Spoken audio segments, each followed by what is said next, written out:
నమస్తే, నేను మీ మాధురి. మనకి ఫైనాన్షియల్ గోల్స్ చాలా ఉంటాయి.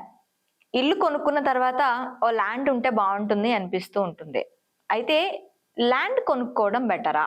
లేదు అంటే మనకి మ్యూచువల్ ఫండ్స్ లో మనం నెల నెల ఎస్ఐపిస్ వేస్తూ ఉంటాం, సిప్స్ వేస్తూ ఉంటాం.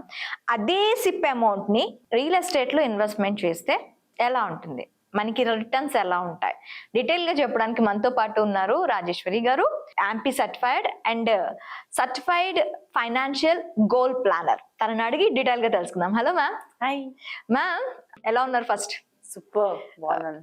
ఎస్ఐపి మానేసి నేను ల్యాండ్ కొనాలి అనుకుంటున్నాను, మీరు ఏం సజెస్ట్ చేస్తారు? ఎక్కడ ల్యాండ్? హైదరాబాద్ సరౌండింగ్స్ లో. సరౌండింగ్స్ లోనే. ఓకే. అండ్ అక్కడ మళ్ళీ ఏదైనా కన్స్ట్రక్షన్ చేసే ప్లాన్ ఉందా, లేకపోతే ఇన్వెస్ట్మెంట్ పాయింట్? జస్ట్ ఇన్వెస్ట్మెంట్ కోసం మాత్రమే నేను ప్లాన్ చేసుకుంటాను. తీసుకొని పెట్టేస్తారు అంటారు. ఓకే.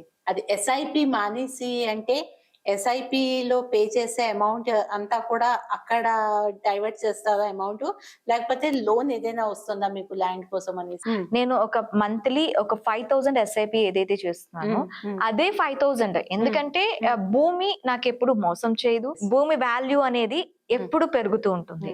సో నేను దాని దృష్టిలో పెట్టుకొని నేను భూమి మీద ఇన్వెస్ట్ చేయాలి అనుకుంటున్నాను. 5,000 తోనే. ఓకే. ఎన్ని మంత్స్ పే చేస్తారు? నా దగ్గర ఎక్కువ మనీ ఉండేటప్పుడు తొందరగా పెట్టేసుకొని 7 lakhs నేను క్లియర్ ఒక 5 years గోల్ పెట్టుకొని దాన్ని కంప్లీట్ చేసుకుందాం అనుకుంటున్నాను. కంప్లీట్ చేసుకుంటారు. గుడ్ అండి.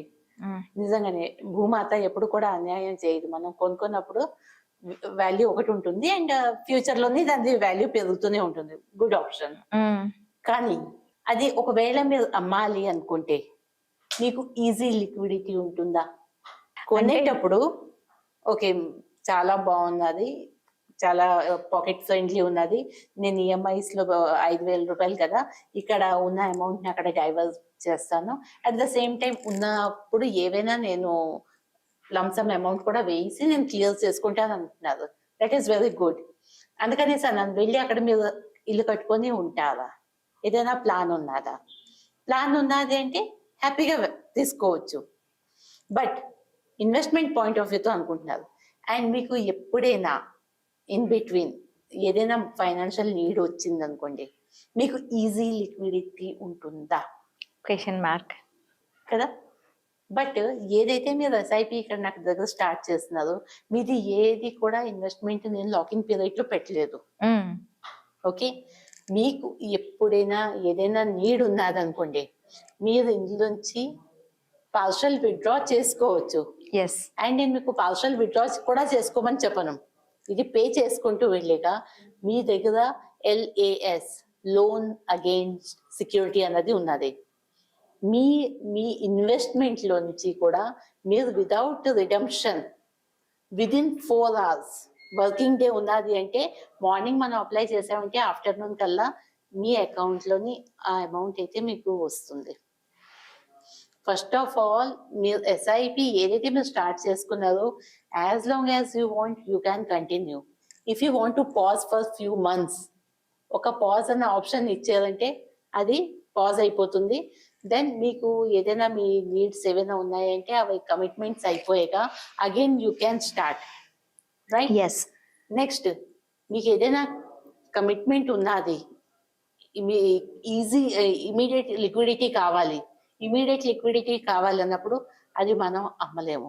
ఎందుకంటే అది మనం ఈఎంఐ మొత్తం పే చేస్తే కానీ వాళ్ళేమో మన పేరు మీద రిజిస్టర్ చేయరు. రిజిస్ట్రేషన్స్ అయ్యాక కూడా మళ్ళీ మనం న్యూ బయర్ ని వెతకాలి, మనకి టైం పడుతుంది. అట్ ద సేమ్ టైం మళ్ళీ ఆ రిజిస్ట్రేషన్స్ అనేవన్నీ అన్నీ అయ్యాక దెన్ అందులోని మనకి టాక్సేషన్ అనేది కూడా ఒక ప్రాబ్లం ఉన్నది. ఇప్పుడు ఇక్కడ ఏదైనా మన దగ్గర లాంగ్ టర్మ్ క్యాపిటల్ గెయిన్స్ ఏవైనా మన దగ్గర ఉన్నాయి అంటే దట్ అమౌంట్ ఈజీలీ మనం పే చేసుకొని మనం ఇచ్చేసుకోవచ్చు.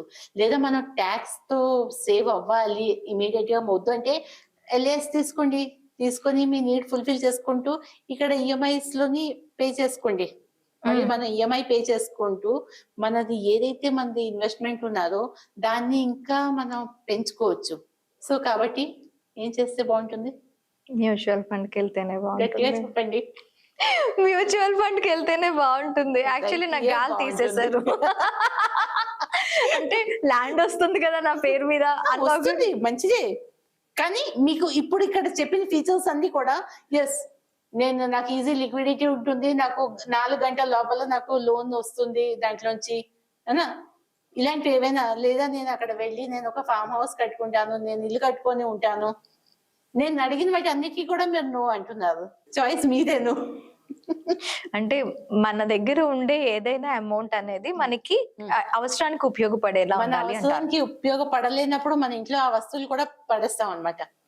అవునా కదా? నేనైతే అదే చేస్తాను. నాకు కావాల్సినప్పుడు ఆ వస్తువు కనిపించలేదు అనుకోండి, దాని తర్వాత నేనంటే నాకు కావాల్సినప్పుడే పనికి రాలేదు, ఇప్పుడు ఎందుకు అని పడేస్తాను కోపం మీద. ఓకే సో డబ్బులు అవనండి, ఇంకేదైనా అవనండి, ఏం లాభం ఉంది?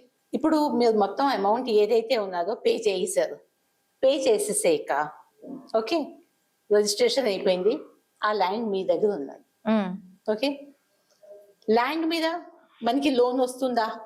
ల్యాండ్ మీద రాదు. ల్యాండ్ మీద లోన్ అది అప్రూవల్ అయితే కూడాను 30% వరకు మేబీ రావచ్చు, వస్తుంది. కానీ మీ నీడ్ ఏమో చాలా కొంచెం ఉన్నది. ఓకే, ఆ వాల్యూ ఏమో ఇప్పుడు ఒక 15 lakhs అయిపోయింది, బట్ మీకు కావాల్సింది 2 lakhs ఏమో. సో ఆ 2 lakhs కోసం అనేసి అంత పార్ట్ ల్యాండ్ తీసి మీరు పార్షల్ గా సేల్ చేస్తారా? చేయలేము కదా. కానీ మనది ఏదైతే ఇన్వెస్ట్మెంట్ మనం ఇక్కడ చేయాలనుకుంటున్నామో చేసేసి స్టాప్ చేసేసాక కూడా మనది ఇది వాల్యూ పెరుగుతుంటుందా? దీంట్లోంచి మనం పార్షల్ విత్డ్రా చేసుకోవచ్చు. ఓకే, ఒక లంసమ్ అమౌంట్ అయిపోయింది అనుకోండి, ఆ లంసమ్ అమౌంట్ ని మనం ఎవ్రీ మంత్ SWP కింద కూడా చేసుకోవచ్చు. ఇప్పుడు మీరు అడుగుతారు SWP ఏంటి అనేసి. SWP కోసం ఈ వీడియోలో నేను చెప్పను, దానికోసం అన్ని మళ్ళీ మనం ఇంకొక వీడియో తీసుకోవాలి. SWP గురించి తెలుసుకోవాలి అంటే నెక్స్ట్ వీడియోలో మళ్ళీ దాని గురించి ఫ్రెష్ అప్డేట్ తో మీ ముందుకు వస్తాం. Stay with us.